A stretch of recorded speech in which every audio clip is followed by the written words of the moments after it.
2021 में शफीक अंसारी नामक एक व्यक्ति को दुष्कर्म के आरोप में गिरफ्तार किया गया। इतना ही नहीं, उसके बेटे और भाई के खिलाफ भी एफआईआर दर्ज की गई। दुष्कर्म के आरोपी होने के कारण उसके घर पर बुलडोजर चलाया गया, जिसकी कीमत करोड़ों में थी।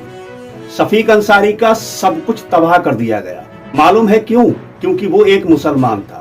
पर अब 4 साल बाद अदालत ने फैसला सुनाया है, जिसमें बताया गया कि शफीक अंसारी पर लगाए गए सभी आरोप बेबुनियाद हैं व झूठे हैं, और अदालत ने सभी को बाइज्जत बरी कर दिया। तो दोस्तों नमस्कार, मैं इरशाद अली और आप देख रहे हैं यूपी 76 न्यूज, खबर हमारी दुनिया तक। बस आपसे एक ही निवेदन है कि चैनल को सब्सक्राइब करके खबर को शेयर जरूर करें। 4 साल से चल रहे दुष्कर्म के एक मामले में अदालत ने दुष्कर्म के आरोपी को बाइज्जत बरी कर दिया और कहा कि दुष्कर्म का आरोप झूठा है व बेबुनियाद है। मध्य प्रदेश के राजगढ़ जिले के निवासी पूर्व वार्ड पार्षद शफीक अंसारी को मार्च 2021 में दुष्कर्म के आरोप में गिरफ्तार किया गया था और उनके भाई व बेटे पर भी एफआईआर दर्ज की गई थी। इतना ही नहीं, आरोप के तुरंत बाद ही उनके घर को अवैध बताकर बुलडोजर भी चलाया गया, जिसकी कीमत करोड़ों बताई गई थी। अब लगभग 4 साल बाद अदालत ने कहा कि उन पर लगाए गए सभी आरोप झूठे हैं और बेबुनियाद। 14 फरवरी 2025 को सुनवाई के दौरान अदालत ने शफीक अंसारी के साथ सभी को बरी कर दिया है। मीडिया में छपी खबरों के अनुसार राजगढ़ जिले के प्रथम अतिरिक्त सत्र न्यायाधीश जितेंद्र सिंह सोलंकी ने पाया कि महिला और उनके पति की गवाही में काफी विसंगतियां थीं। सत्र न्यायालय ने 14 फरवरी को सुनाए गए अपने फैसले में कहा कि आरोपी शफीक अंसारी के घर पर पीड़िता की मौजूदगी ही संदिग्ध है। पीड़िता के साथ आरोपी द्वारा यौन संबंध बनाने का दावा मेडिकल या वैज्ञानिक साक्ष्यों से साबित नहीं होता। पीड़िता ने घटना के बारे में अपने पति को देरी से सूचित करने या रिपोर्ट दर्ज करने में देरी के लिए कोई संतोषजनक कारण नहीं बताया है। बताते चले कि अभियोजक पक्ष की ओर से दावा किया गया था कि 4 फरवरी 2021 को अंसारी ने महिला को उसकी बेटे की शादी में मदद के बहाने घर बुलाया। उस समय अंसारी ने महिला के साथ जबरदस्ती की और दुष्कर्म किया। इसके बाद अंसारी को शरण देने के आरोप में उनके भाई और बेटे पर भी मुकदमा दर्ज किया गया था। अदालत में इस बात से भी पर्दा उठाया गया कि बलात्कार से पहले नगर निगम के अधिकारियों ने महिला के घर को ध्वस्त किया था। दरअसल महिला के पड़ोसियों ने शिकायत की थी कि उनके घर पर अवैध ड्रग्स का कारोबार चल रहा है। अदालत ने माना कि शफीक अंसारी एक वार्ड पार्षद थे और नगर पालिका ने अंसारी और अन्य लोगों के कहने पर महिला का घर ध्वस्त करा दिया था।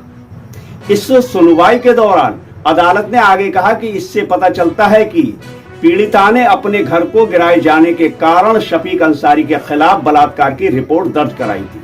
नतीजतन ये साबित नहीं होता कि आरोपी शफीक अंसारी ने पीड़िता को गलत तरीके से रोका, उसके साथ बलात्कार किया या आतंक फैलाने के इरादे से उसे मारने की धमकी दी। गौरतलब है कि महिला ने इस मामले में दावा किया था कि अपने बेटे की शादी के कारण घटना के बारे में उसने किसी को नहीं बताया। अदालत ने कहा कि एफआईआर में इस बात का उल्लेख नहीं किया गया कि अंसारी ने घटना से लेकर रिपोर्ट दर्ज होने तक शिकायतकर्ता को लगातार डराया या धमकाया। अदालत ने और कहा कि गांव में पुलिस स्टेशन होने के बावजूद पीड़िता ने अपने बेटे की शादी के तुरंत बाद घटना की रिपोर्ट दर्ज नहीं कराई। पीड़िता ने अपने बेटे की शादी के 15 दिन बाद तक अपने पति और बेटों को घटना की जानकारी देने का कोई कारण नहीं बताया। इस प्रकार पीड़िता ने 1 महीने की देरी से घटना की रिपोर्ट दर्ज कराने के लिए कोई संतोषजनक स्पष्टीकरण नहीं दिया है। अदालत ने यह भी माना कि पीड़िता और घटना स्थल की दूरी 14 से 15 किलोमीटर की थी। अदालत ने यह भी कहा कि पीड़िता ने यह भी स्पष्ट नहीं किया कि वह घटना वाली रात आरोपी के कार्यालय में कैसे मौजूद थी।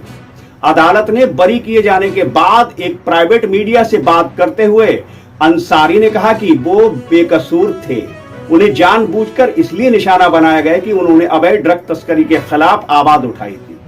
अंसारी ने कहा कि मुझे इसलिए निशाना बनाया गया कि मैंने अपने इलाके में अवैध ड्रग तस्करी के खिलाफ आवाज उठाई थी। महिला ने बदला लेने के लिए मेरे खिलाफ झूठी शिकायत दर्ज कराई। उन्होंने कहा कि मुझे कोई नोटिस नहीं दिया गया और सुबह 7 बजे मेरा घर तोड़ दिया गया। पुलिस ने मुझ पर आत्मसमर्पण करने के लिए ऐसा किया था। अंसारी ने यह भी कहा कि मैं जल्द ही बुलडोजर कार्रवाई के खिलाफ अपील दायर करने जा रहा हूं, पर अफसोस है कि जेल से बाहर आने के बाद मुझे अपने भाई के घर पर जाकर रहना पड़ा। इस मामले की वजह से मुझे ही नहीं, मेरे पूरे परिवार को नुकसान उठाना पड़ा है। अब आगे शफीक अंसारी इस मामले को लेकर क्या करते हैं ये तो समय ही बताएगा, पर अदालत का फैसला वाकई तारीफ के काबिल है। अब मध्य प्रदेश की सरकार और जिला प्रशासन पर कई सवाल खड़े होते हैं, जिसमें सबसे अहम है कि क्या सरकार और जिला प्रशासन शफीक अंसारी के बरी होने के बाद वो सब कुछ उन्हें वापस करेगी जो उन्होंने खोया है। क्या उस महिला पर कोई कार्रवाई होगी जो अवैध ड्रग का कारोबार करती थी और दुष्कर्म का झूठा मुकदमा दर्ज कराया था। इस खबर को लेकर यदि आपको कुछ कहना है तो हमारे कमेंट बॉक्स में कमेंट करके जरूर बताएं और इस खबर को आगे शेयर करके किसी के साथ होने वाली इस प्रकार के कृत्य को रोकने में हमारी मदद करें और हमारे चैनल को सब्सक्राइब करके हमारी ताकत जरूर बढ़ाएं और देखते रहें यूपी 76 न्यूज, क्योंकि खबर हमारी दुनिया पर। और हम जल्द लौटेंगे किसी दूसरी खबर में, तब तक के लिए जय हिंद।